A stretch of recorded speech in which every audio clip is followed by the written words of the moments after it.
Moabot sa hapit 11 milyones pesos ang budget sa kagamhanan sa siyudad sa Sugbo, alang lamang sa pagpahigayon sa Independence Day celebration karong umaabot Hunyo 12. Tungod niini, daghan sa mga Sugboanon ang nisaway sa kadako sa gigahin nga budget alang sa maong kalihukan. Apan matod ni Konsehal Noel Wenceslao kinsa ang chairman sa Committee on Budget, kinahanglanon ang maong kantidad aron igahin sa nagkalain-laing kalihukan sa maong adlaw. Gani iya pod gitataw nga gamay ra ang diferensya niini sa 9 milyones pesos nga budget sa niaging tuig. Actually, gamay ra mag diferensya. Previous year, I think the budget is 9 million. So karon that's 10.5. That's over of more than a million. No, so gamay ra siya. Ang kapin 2 milyones pesos ang gamiton alang sa main celebration sa Independence Day sa Cebu City, lakip niini ang Independence Ball nga moabot sa 1.4 milyones pesos ang gi-allocate ka budget.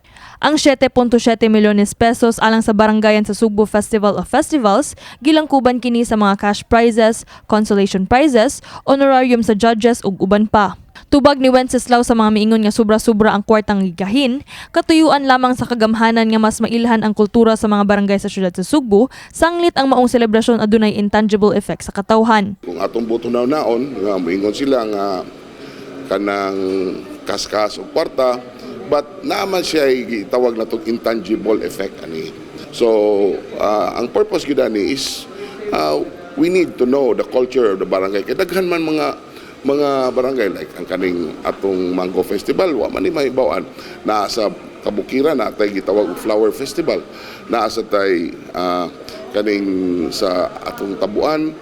No, so we need to develop that, and at the same time, hopefully in the future it can boost our tourism just like what we did in Sinulog. Subay pod sa Independence Day celebration ang pagsalig sa mayor sa Sugbo, Mayor Mike Rama, nga malimpyo gikan sa basura, vandalismo ug libod suroy ang syudad. Gani aduna nay mga kapatan sa barangay nga misulti nga lisod tumanon ang maong kamanduan sanglit pipila na lang kaadlaw sa wa pa ang Hunyo 12. Ang kapitan sa barangay Kugon Ramos, Omar Durano Sr., nagkanayon nga wala sila problema sa pagpatuman sa paglimpyo silang lugar. Apan ang kasamtangang problema sa maong barangay, mao ang plano nga pagdemolish sa ilang barangay hall nga maigo sa ipahigayong road widening ug paghimo og insaktong sidewalk. O kani ang barangay makaingon ko nga makakuan gyud mi kay gamay ra man atong barangay atong area. So ang mga residente sa nato dire kining naata sa sentro sa Cebu City, limpyo gyud na ang among mga kuan. Ang problema gyud is kanang kadawat mong may kuan sa City Hall nga kaning among barangay hall kanang maigo sa widening. So kami ang mga constituent kira kayo na kay mo sunod ta sa Singapore like nga gingon ni Mayor nga obstruction na ang barangay hall.